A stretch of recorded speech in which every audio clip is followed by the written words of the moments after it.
Happy 2023. This is Brenda Meller, and I invite all of you to join in on the conversation with us today. This is my LinkedIn Live series. I used to call this Social Media Pie, and today I'm calling it something a little bit different. I'm calling this Enthusiastically Unemployable, and this is going to be the name of the series. And I bring on absolute rock stars, people like Laura Khalil, to talk about their experiences and to help and educate those of you who are coaches, consultants, speakers, or authors. And I am super excited, Laura, because you are kicking off our series this year. How are you doing today?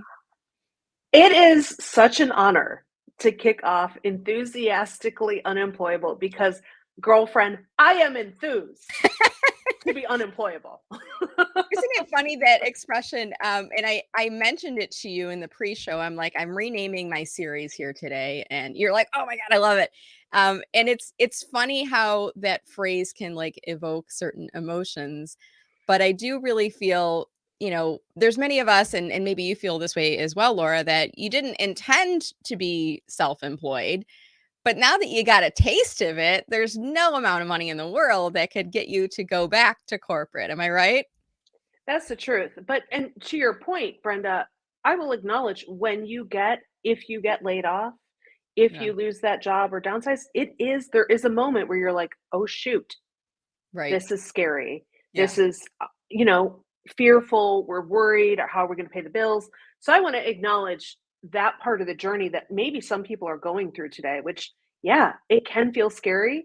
And I hope that over the next 30, 40 minutes, we're going to help you feel more secure about what to do if you do want to become enthusiastically unemployable. There we go. Awesome. Well, on that note, we're going to get the conversation started. And I've already seen some comments that are popping on screen. I want to encourage you, whether you're watching this live or watching this in playback, could you do us a favor? Drop a quick comment below and just say hello, or you can let us know where you're watching from. If you know Laura and you're in the Laura Khalil fan club, you could tell us as well that information. But I see a bunch of folks that are starting to pop in the room. And this actually helps me. This is kind of like the mic tap, Laura, of like, is this thing on? Is it working? Is the live stream picking up? And I see that it is. I see that we've got some folks that are coming in here. So we're going to... I see a bunch of names of people I know. Christopher, Shauna, Monica. It's great to see y'all here.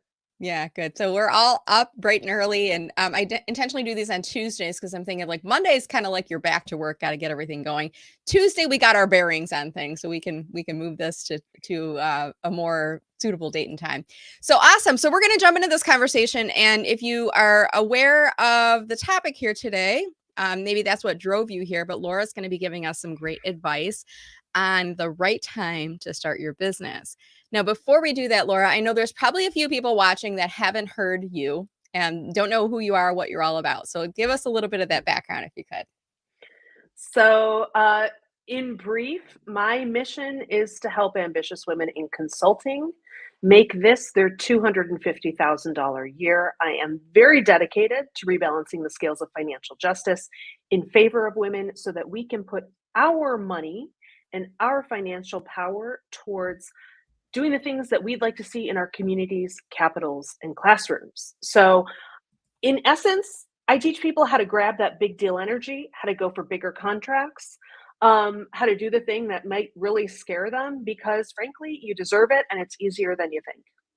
It's funny that when you're introducing this topic, I feel like we need to give ourselves permission as women to be successful, because like sometimes like we Right. feel like profitability and success is a dirty thing. Would you agree with that? Is that what you're hearing from some people too?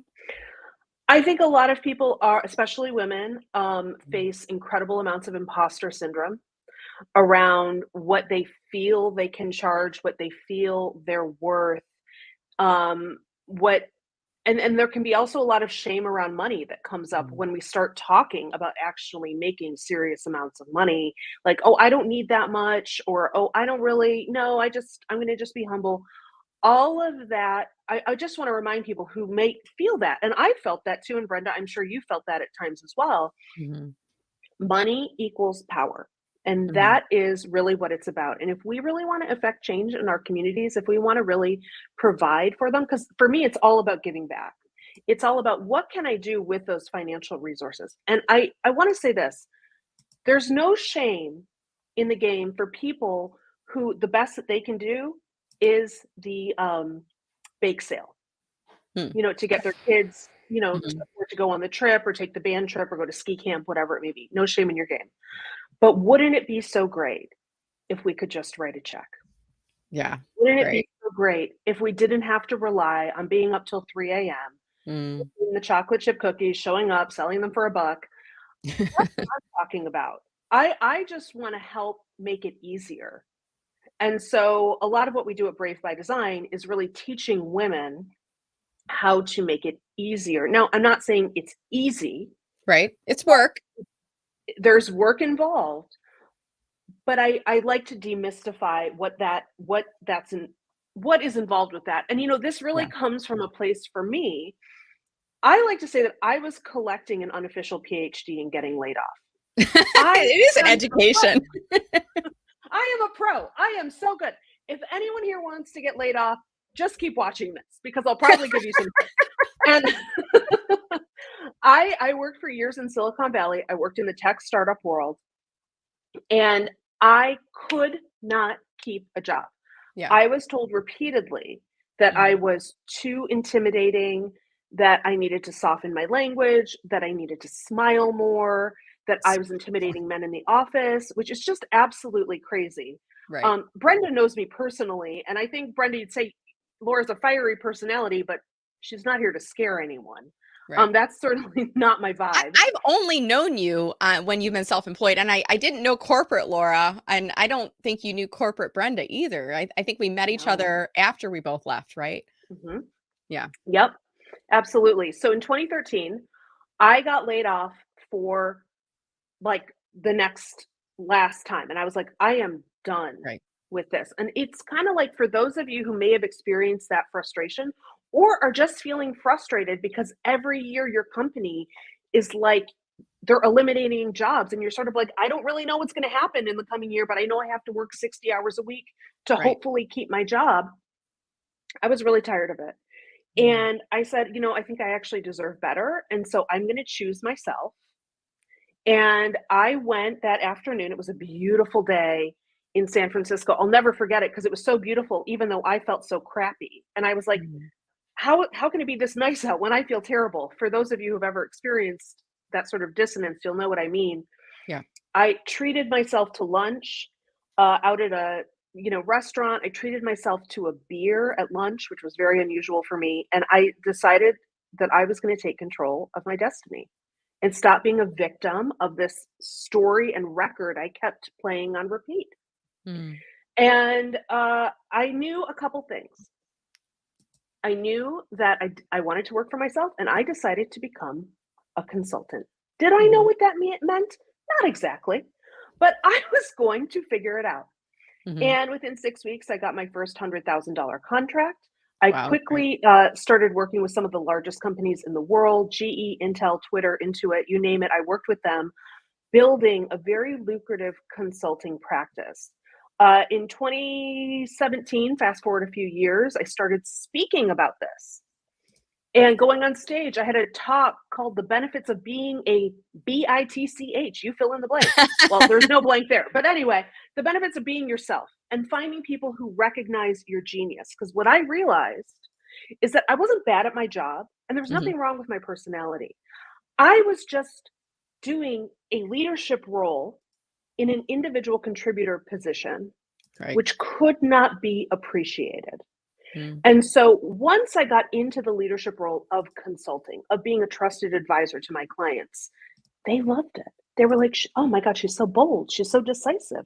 She really understands how to move us forward. She's not wasting our time. And I was like, oh, all the Y traits that penalize me in one area were assets in another. Just gonna say the same thing, like, all of the things that made you, what is it, a square peg in a round hole from Round hole. before that weren't a match, were exactly what you needed to be successful when you left your Yes. own business, and there's this mentality, and you were a corporate employee, and I'll, throw it Hmm. out on the table. There's this mentality that there's, like, this one path to success, and it's, like, going up the corporate ladder and moving up a Hmm. rung at a time and playing by the rules and being politically correct in the office and doing all the Hmm. things. And then if you're an outlier like you and I are, right? Um, you're told to smile more and get along with people better Hmm. and do your job and stop thinking of all these Right. crazy ideas and focus on the things. And that's Hmm. what makes you successful in what you're doing right now, right?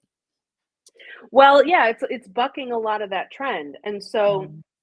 one of the things that I've noticed in starting to do, building up my coaching business, helping women grow their businesses, is women really do not realize Mm. how much money is actually out there and what they should be charging.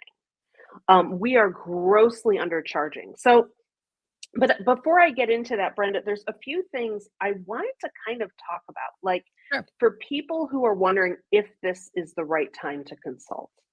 Mhm. Can I dive into that? Yeah, please, because I was actually gonna well, like, we sometimes we go veer off, you and I, but that's what Yeah. we do, and I wanna Mhm. bring us back to the topic too, so this is perfect timing. So we're here today talking about the right Yeah. time to start your business, and for those that are watching, I Mhm. encourage you to drop a comment so that we know that you're in the audience here today, or we've even had a few people, like, tag other people in. So if you know somebody that is starting to ramp up their consulting business, please tag them into comments because 'cause they're gonna get some great gems here today.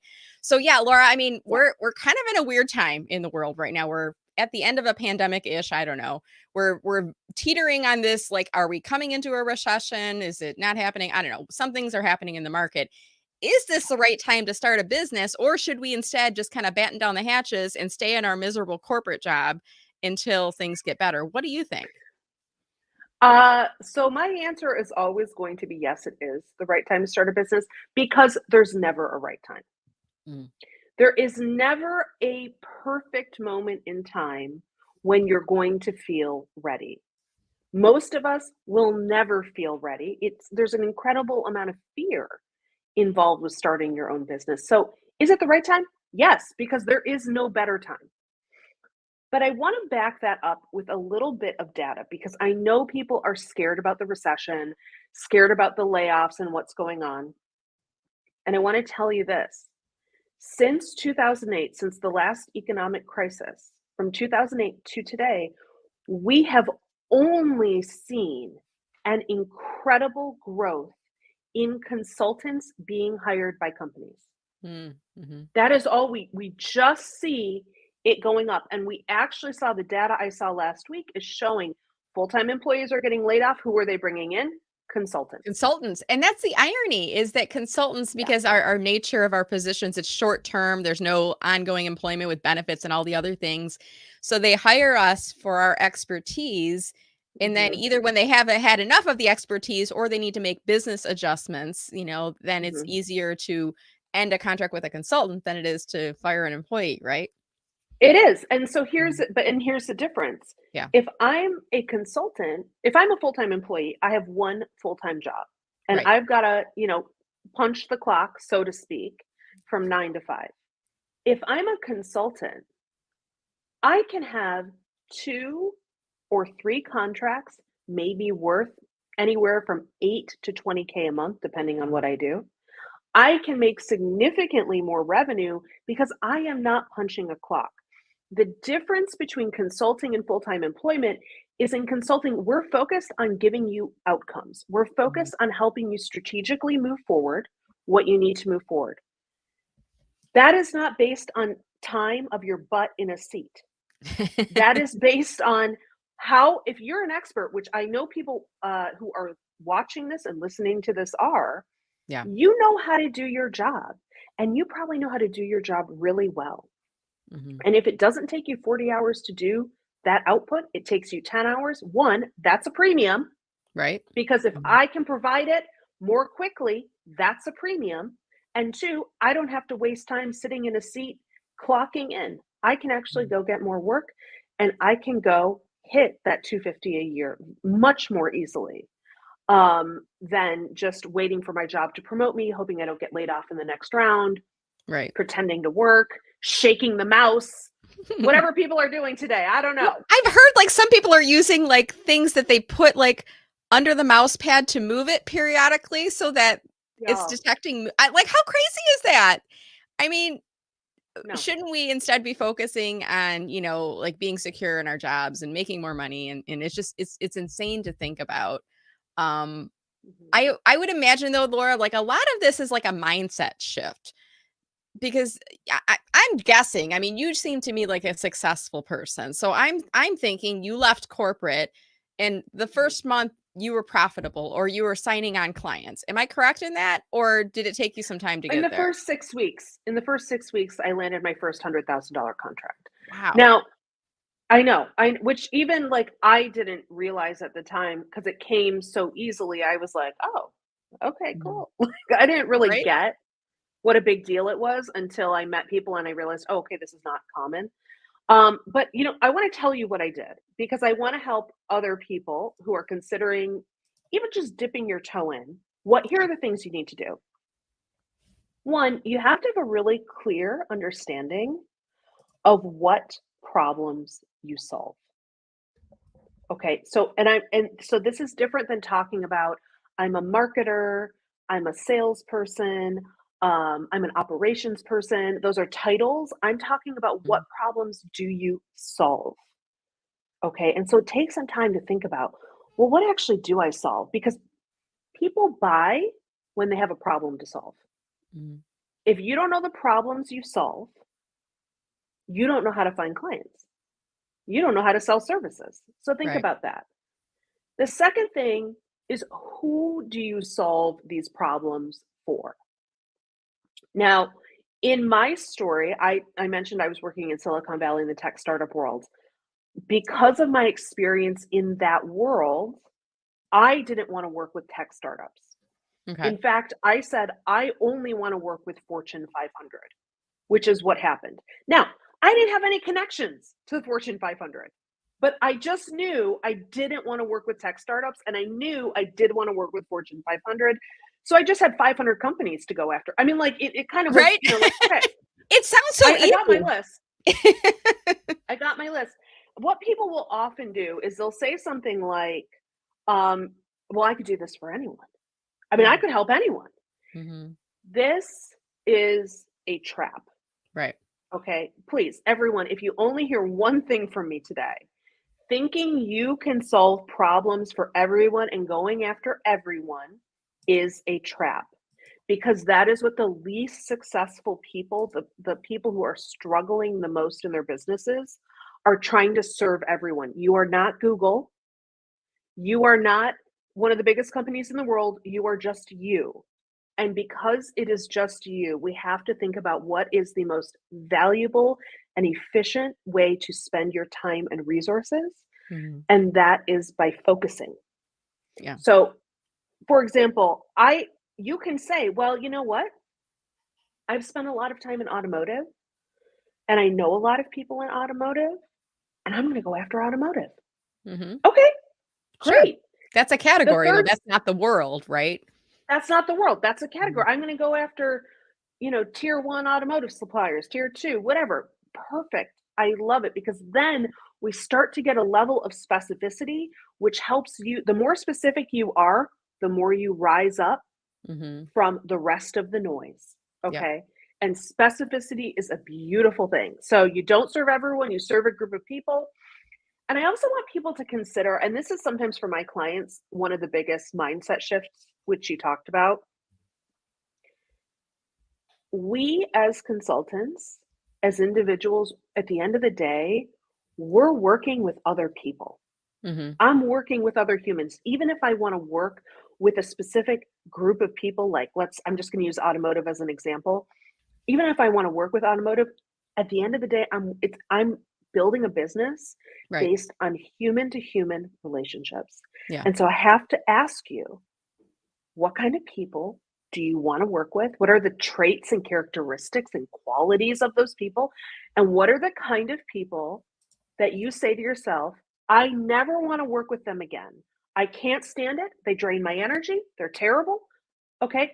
Because what happens is sometimes people will say things like, well, I don't want to work with this group or this Mhm. industry because I had the worst experiences. Sure. Mhm. And it can happen. But sometimes we just have to become a little bit more discerning about who we want to work with. Mhm. And the industry, they could be in any industry, the one we choose. But if we like the Quality. people we work with, that's what really matters. Could I That's add what in really something matters. in here too? Because I Hmm. feel like, and there's other people that are probably experiencing this too, wherever you're at in your business journey, if you've already started your business, if you're ramped up, but you find that there are, and in the biz, Laura, we call them PETA clients, pain in the, bleep. So your PETA clients can really drain your energy, and they take a lot of Mhm. time, and they're never happy. And I mean, what I learned a couple of years into my business, Laura, is you know they're going to be a PETA client during the discovery process. And I've had Often, yeah. a few of the situations, and I'm like, no, no, no, I need the income. I'm going to barrel through. I can make this happen. Mhm. And I had one situation where it was the second discovery call I did, and we were butting heads in here, and we hadn't even signed anything. And I at that point I said, you know what? I think it's really important that you find somebody to work with that's going to match your personality, your style, but you also believe in their approaches. And they were challenging me in my approaches. And I said, I don't think this is going to be a good fit for us, but thank you for your time today. I'm going to end the call now. And I got off the phone. And I'm like, oh, did I just do that? Have you had those situations too, Laura? And what's your Yeah, advice yeah, for people? I'll tell you a story. So, back when I started consulting, I said I got my first 100K in 6 weeks. Mhm. But, um, I was, like, talking to all kinds of people, like, trying to drum up business. And I talked to one guy, and I went to his office. It took me an hour to drive there. We have a chat. He basically says, "I want you to get started on Monday." And I thought, "Okay, cool." I guess we hadn't talked about rate, we hadn't talked about anything. I didn't know what Mhm. I was doing, Brenda. I was just getting started. I'm just trying to figure this stuff You're just out. happy to have clients at that point, I right? know. I'm like, "What do I need to do?" And so, Monday comes by, a few days later, I don't have a contract from him. Mhm. We haven't even discussed rate, and so I message him, and I said, "Hey, I'm really excited to get started with you. But here are the things that I need in order for us to get started. Like, what are you paying me?" Now, I would approach this very differently today, but my point It's is hindsight, but this is good because you're helping hindsight. others with this, right? Right. Mhm. I would have my own contract. I would tell him the rate. The whole situation would go down differently. In any case, he got really angry with me, like really nasty over Mm. email. And I was kind of like, oh, I don't like that. And I thought about it for a couple, maybe I don't know if it was a couple days or a couple hours, and I said, "Yeah, this I'm getting a weird vibe. Vibes are off." The vibe, it And was like beyond the vibe. You were being polite, right? Because it sounds like it was yeah. almost like a bullying situation, Oh, totally. He just right? wanted me to get started. Yeah. And it was it was weird. And so I wrote him back and I said, "Hey, um, it was a pleasure meeting you. I don't think this is the right fit. Take care." Right. Come to find out, come to find out from a girlfriend of mine who knew him and he was kind of known in the industry. She said, "Oh, he doesn't pay his consultants." Oh, no. So he knew what he was doing. He was gonna get you in Yeah, the door, get some work, and then you were gonna chase after him for a bill. that's right. And Ouch. so I have to say, to your point, Brenda, about that client and for this dude, listen, Mm. you have a very good sense when you talk to someone if they pass your vibe check. Yep. If they don't pass your vibe check, vibes are off. And you Mhm. got to say respectfully, what I will do today if I meet someone who I don't think I can be the best to serve them, or I can tell we're going to have some sort of like conflict, and to your point, it's going to be draining my energy. I will say, I think I don't think I'm the right person to serve you, but I think there's this resource you could look at, Yeah. or perhaps another individual who I know of who would be better to serve you. Now, if they're a complete nightmare, I probably am not going to refer them to someone. Yeah. But if I'm just not the right person and I think there's someone who is a better person, I absolutely will refer them out. Yeah. And the reason I do that is because as often as possible, I try to leave people better off for having met me. Even if I can't do what they need, I want to try to leave them better off. So I will try to provide resources, guides, Yeah. intros, whatever I can do, um, so that at least they can say, "Well, she couldn't help me, but she was actually helpful in another way." Yeah, she guided me, she gave me some nudge in the direction, and I agree with you, Laura, when you're talking about, like, sometimes it's just such a bad client, bad potential client situation, you don't even wanna I don't wanna send it to my friends, 'cause I don't Right, want them to go, "Brenda, what right. did you give me? What was this?" but we all have different personalities, and I do know Mhm. even within the LinkedIn coaching and training community, there are some people that are a little. I'm Midwesterner. We're nice people, and then there's people that are from New York that are a little bit more blunt with their approaches, Mhm. and I'm like sometimes I'll refer them to my New York counterparts, and I'll be like, I 'Cause think you're going they're to be a better fit for them, you know, right? let me tell you a story. About 2 years ago, there was, a woman who wanted to work with me, Yeah. and she would have been a PETA client, Mm, and I had to decline, and I thought to myself, "Goodness gracious, I don't know who on this planet I could ever refer her to." right. Fast forward a couple months, I'm talking to another service provider, and they say, um, I'm describing this client who needed tons of hand-holding, tons of Hmm. high touch support, tons of, kind of like helpless behavior that I can't really help with. Yeah. And they said, "We love working with people like that. Yeah. Okay. We Good love fit. Yeah. providing that." And I said, "God bless you.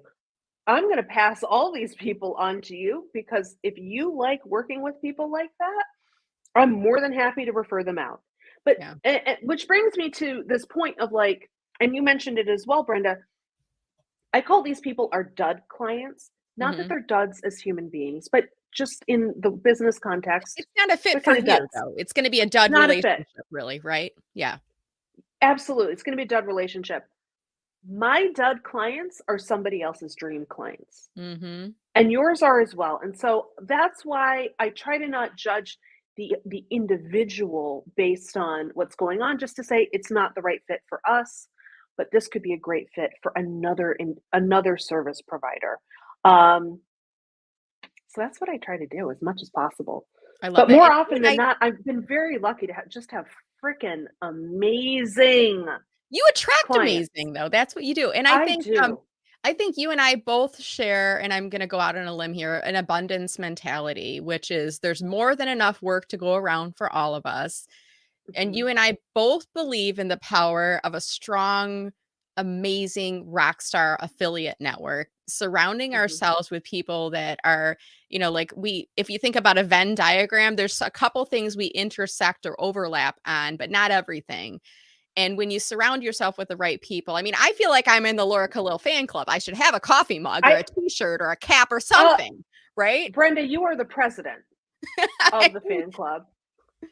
But it's surrounding ourselves with people like that, and we are here today, by the way, we're here talking about, the right time to start your own business, and Laura Mhm, is really saying the right time is anytime, and I think people asking this question, there's some hesitancy, is it due to economy? Is it due to potential income? And there's a lot of things. I think about like this whole concept of like a safety net, and those mhm. the acrobatics that go over top of the big circus tent and having that safety net underneath Yep. them.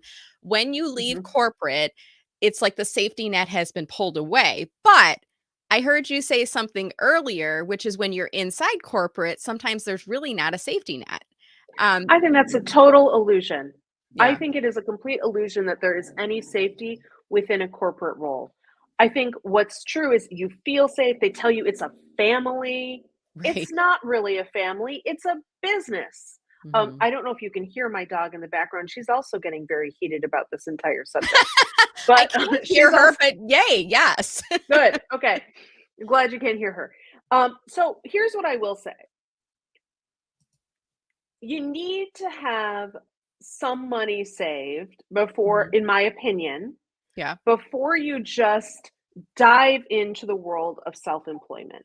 Okay. And the reason for this is something that you and I have talked about, which is really simple, which is if you are coming into it with a scarcity mindset, and holy cow, I don't know how I'm going to pay the mortgage. I don't know how I'm going to feed my kids. I don't know how I'm going to do X, Y, or Z. You are not setting yourself up for success because Mhm. that will inspire you to grab anything you can, take any business you can, Right. charge the cheapest rate because you just want the business, and it will Mhm. leave you stressed and overwhelmed. So, Mhm. my preference is come in, you've got a partner, a spouse, you've got some kind of money saved where it's not going to be catastrophic Right. if you start a business because For some people are very quick. Like Yeah. 6 weeks, very quick. For other people, it takes a lot longer. And it Mhm. just kind of depends because one of the things we haven't talked about is that your network is really your net worth.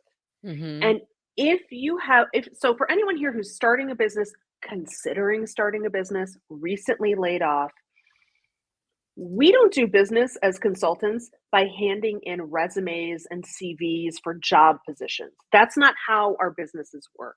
Mhm. Our businesses, and I know Brenda can speak to this as well, our businesses work because we have cultivated relationships with some amazing human beings who understand the problems we solve, who understand who we solve them for, and who will refer us business.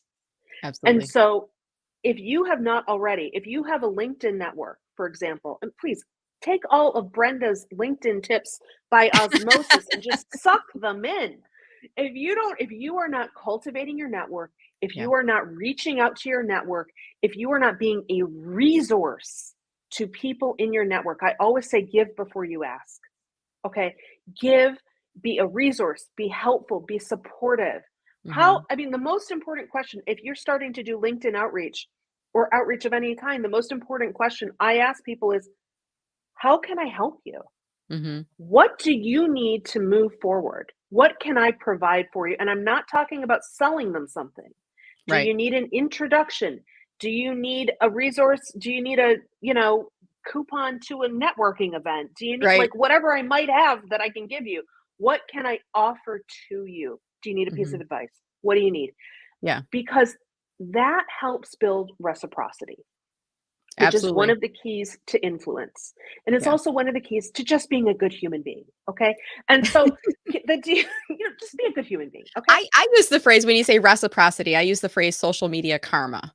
And it's basically the same concept. It's like think about you're making deposits into other people's banks so that when and if you want to make a withdrawal someday, you've built up a balance there. And you can do this by commenting on their posts, by, like Laura said, when you connect with someone, asking the question, how can I help you? Before you try to sell or pitch to them, like get the relationship off of the ground, right? I honestly, and this is why, okay, I just got to go on a tangent here, Brenda, because we've got to talk about this LinkedIn outreach. Yeah. People don't like LinkedIn outreach, and it gets a bad rap because Mhm. people do exactly what you're advising them not to do, which is Mhm. they they storm into your DMs. I don't know you. I haven't met you. We have no relationship, but I'd like to sell you something that you most likely don't need and don't want. Mhm. And this is why this stuff gets a terrible rap. Instead, and by the way, I have built my business largely on LinkedIn and personal connections. And so I will say, speaking from experience, the way that you do it Mhm. is by being a resource, by offering, by being helpful, and just being a human being. Like, Right. how did, like, hello, how are you? Nice to meet you. Like, remember the basic skills we all learned in grade school about how to talk to someone? They apply here. They Yeah. still apply. It's funny, and I have a little pet peeve. I'm gonna air some grievances since we're going off on tangents as well. Ooh. And one of my grievances is this. There's people, and I don't know if you have had this happen to you too, Laura. We're just coming into the new year. We're, kind of in the almost in the second full week here of the new year. And there's people I haven't talked to like ever since I've connected with them. And I get the Happy New Year. And it's not just Happy New Year, Brenda. Hope your family is well, but it's like the Happy New Year, and then it's like a paragraph about them and their business, and then here's a link so we can set up a virtual catch up. I'm like, and I look through the history, I'm like, dude, we've never talked, and you've never engaged on any of my posts, Right. and I'm like, I'm not trying to be rude. I like when people are offering greetings to each other, but it just feels fake, I guess is the best word. Like you're reaching out. How many people are you reaching out to with this message? Right. And then and then the That's, irony, some of these, Laura, yeah. I'll look back to the messaging history. The last time the person messaged me was Happy New Year of 2022. It was like the same message.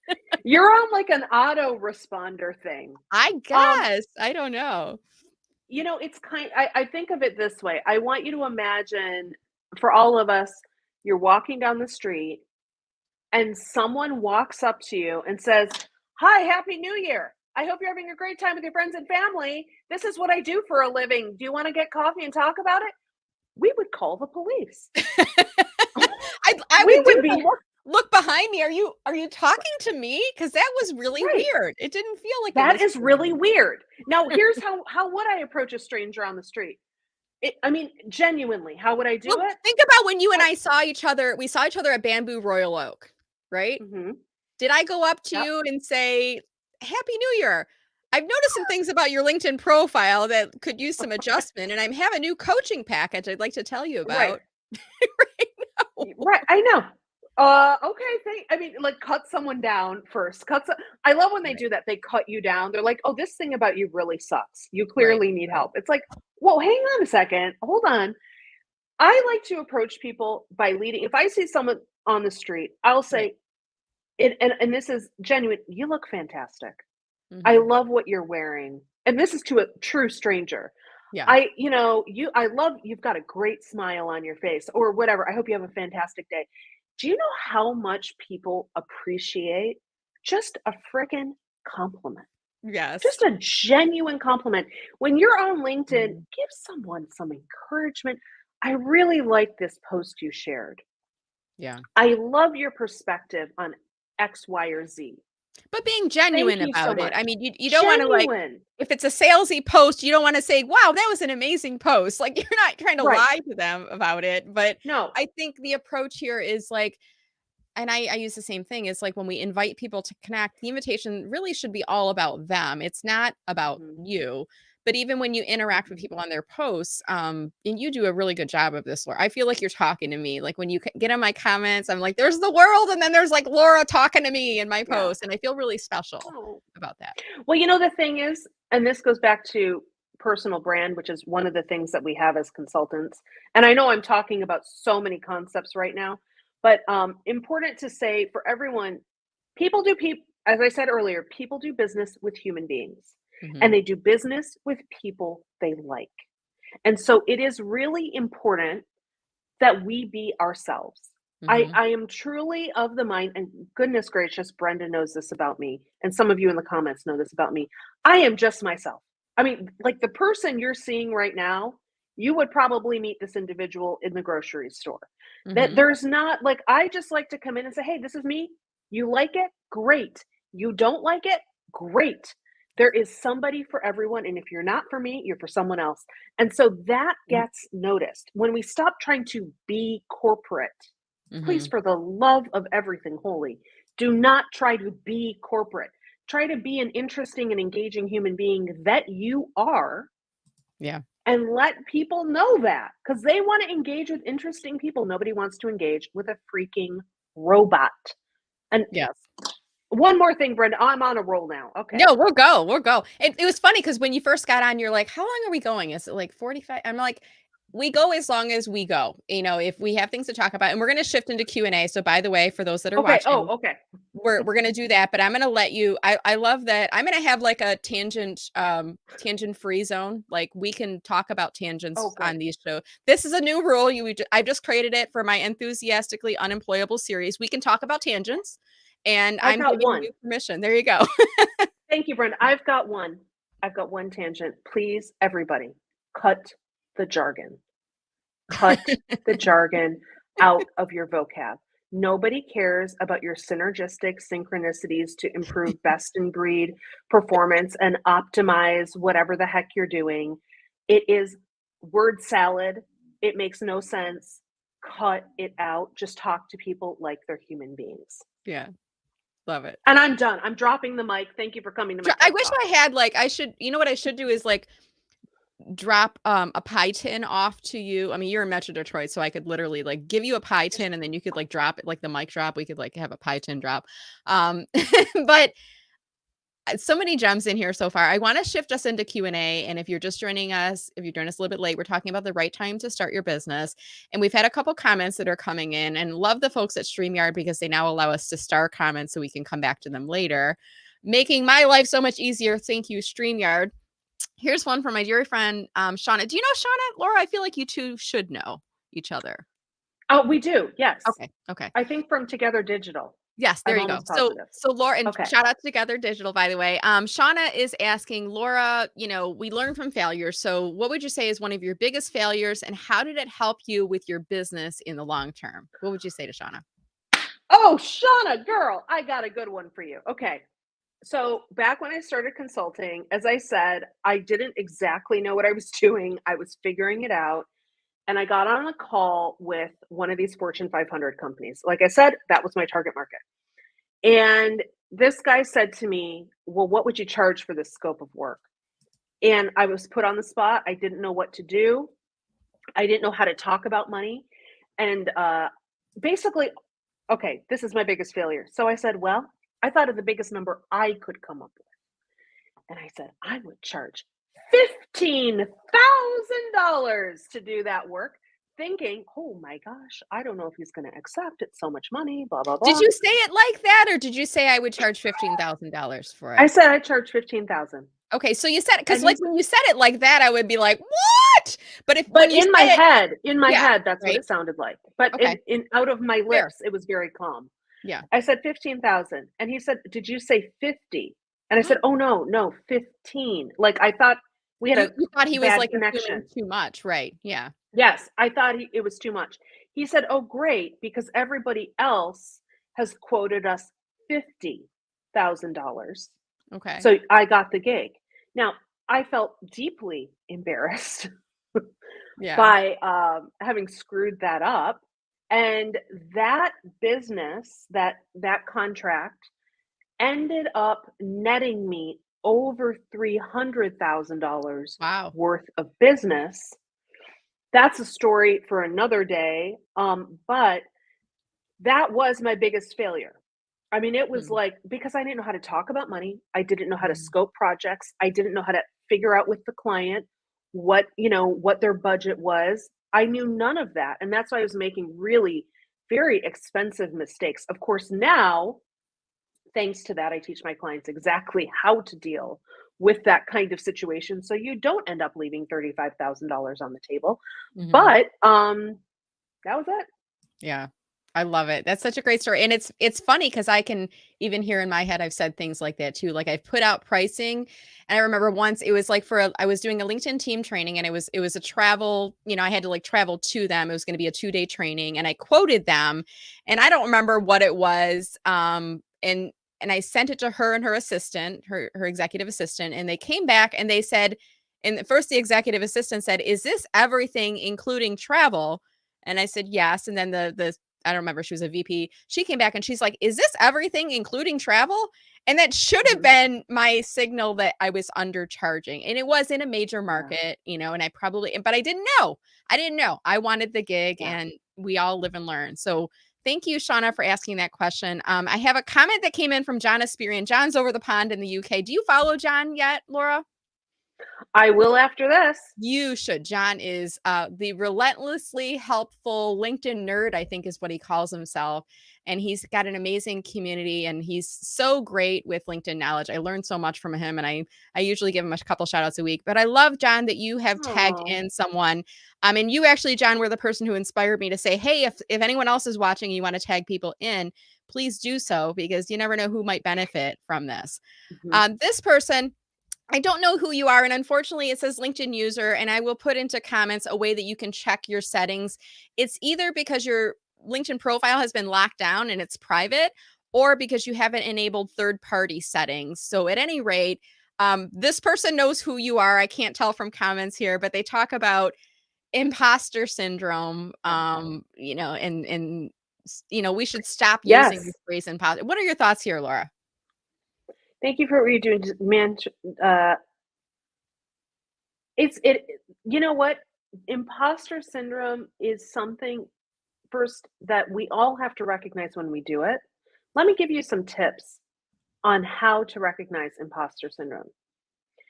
You are a hyperachiever. You have to do everything. You were the top, like if you came from a family with multiple kids, you were like the highest achiever. You always had to do the best in sports, the best in school. You are a perfectionist. Procrastination is also another form of imposter syndrome because let's say, let me give you an example of this one. Let's say that I have a really important presentation tomorrow. And so instead of getting a good night's sleep tonight and preparing and, being on my A game tomorrow, I go out, I hit the bar, Brenda. I hit the bar hard tonight. Let's just Yeah. pretend. And Mhm. I go and I have a bunch of drinks. I get home at 3 a.m. I'm exhausted. I wake up in the morning. I flub my presentation. I can then say to myself, oh, well, I never would have gotten it anyway, or I never would have succeeded anyhow. That sort of self sabotage is a form. That's not the Right. procrastination form, but that is a form of imposter syndrome. It comes in many varieties. Mhm. And what's really important is to recognize what is my flavor of imposter syndrome.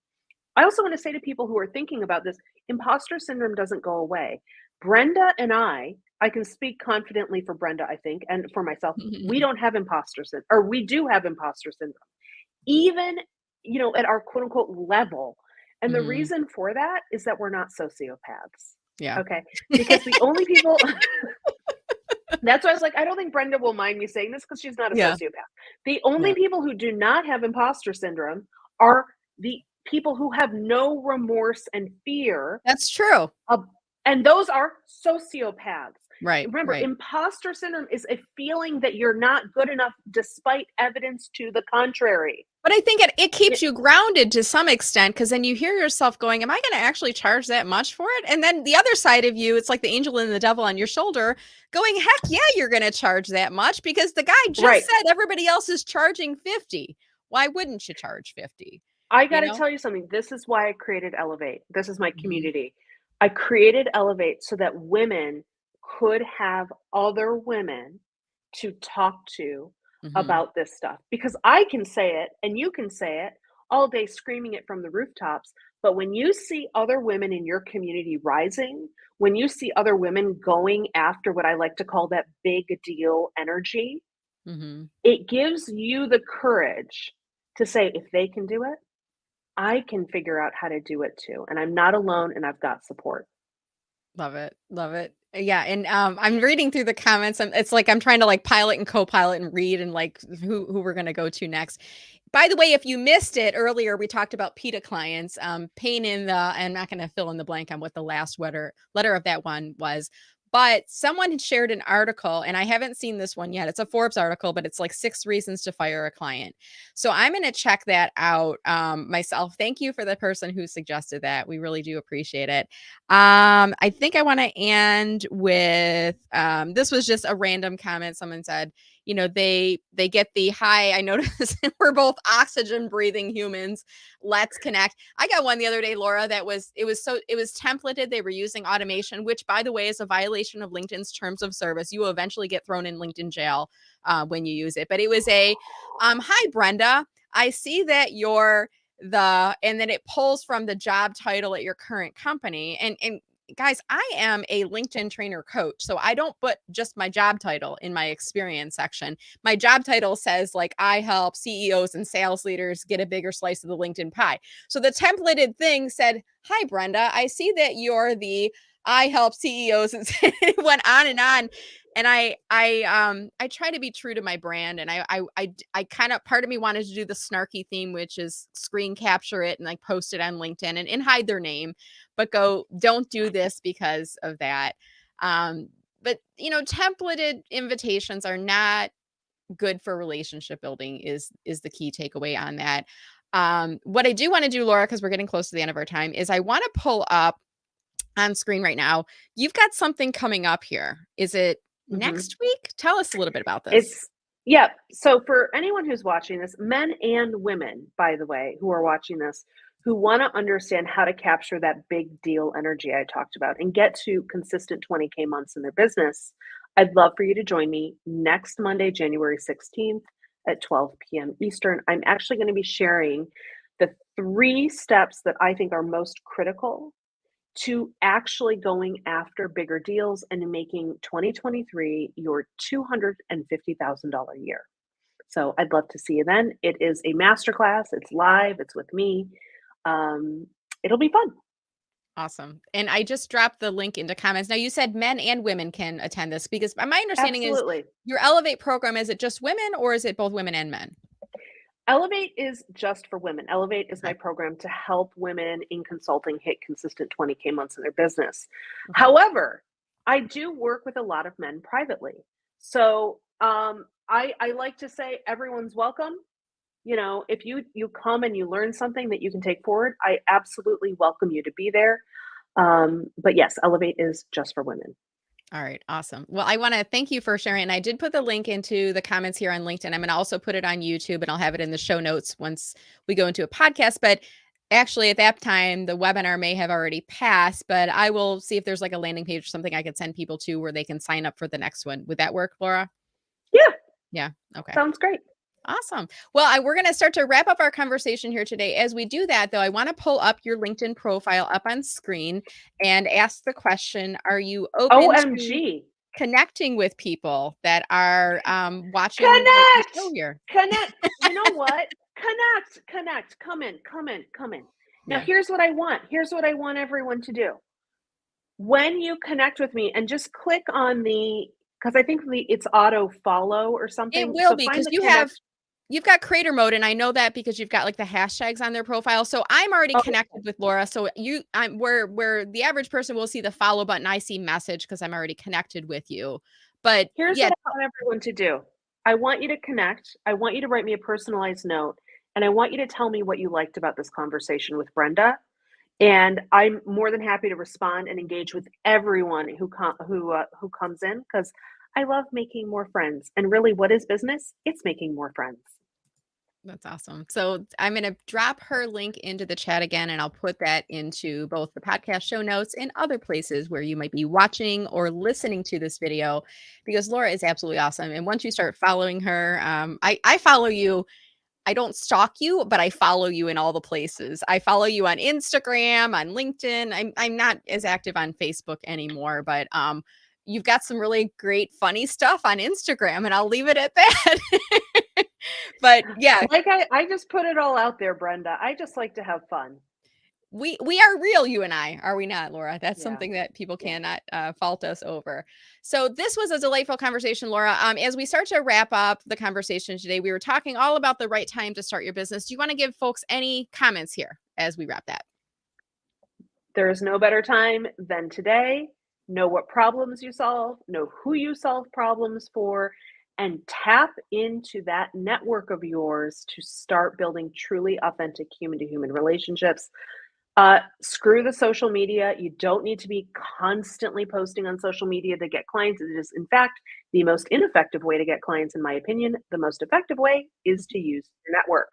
And if you want more, come to my masterclass on Monday or go to bravebydesign.net. And there's lots of goodies there as well. Now, I had one link that you had given me, Brave by Design slash round the roundtable, bravebydesign.net slash roundtable. Is that something that reoccurs all the time? Yes. Or okay. So for January, we have the masterclass, which is coming up on January 16th. But every single month, other than right now, I run what's called the Big Deal Energy Consulting Roundtable. Mm. So if you want to know, and men are welcome, if you want to know how to capture that big deal energy, if you want to talk about it in a roundtable, live interactive discussion with me and some pretty awesome people, come and join us. We will have the next one up there, I don't know, pretty soon.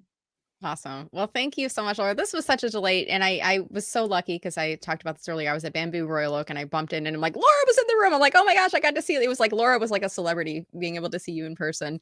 And You it are was a delight crazy. having you as my first guest on this series. And I'm calling this enthusiastically unemployable. I'm going to end with this question, Laura. Why are you enthusiastically unemployable? Oh my goodness. Because I am so excited about my mission. I am so excited about how I help rebalance the scales of financial justice and help women go after that big deal energy that I don't feel as though I could ever go back into a full-time role. I think my contributions to our community and to the world are greater Mhm. running Brave by Design. Love it. This is perfect. And you owned it. And I loved how you brought your introduction back into that. And that's when you know the really successful people, because you like nailed that message and you believe that message. Laura, I loved hearing from you. I want to ask our audience, did you love hearing from Laura too? We don't get performance reviews anymore. So our performance reviews exist in the form of comments and connection requests and things like that. So if you enjoyed the discussion, do a gal a favor here. Go ahead and drop a comment before you leave. And maybe once the video's done playing, click on that share button, share this video as a LinkedIn post, and tell people something that you learned by watching it. If you tag Laura and myself in on there, we will be sure to jump in on the comments. Remember, the tag is the @ followed by the name. With that said, thank you all so much for watching. And Laura, I hope to see you in person. I might be out to Bamboo again soon, and I will definitely look you up when I do so. Does that sound good? Let's do a coffee. Yes. Let's do it. Awesome. All right, everyone. Stay safe, stay healthy. Remember, I'm here every Tuesday at 9:05 a.m. for Enthusiastically Unemployable. Have a great week, and we'll take care.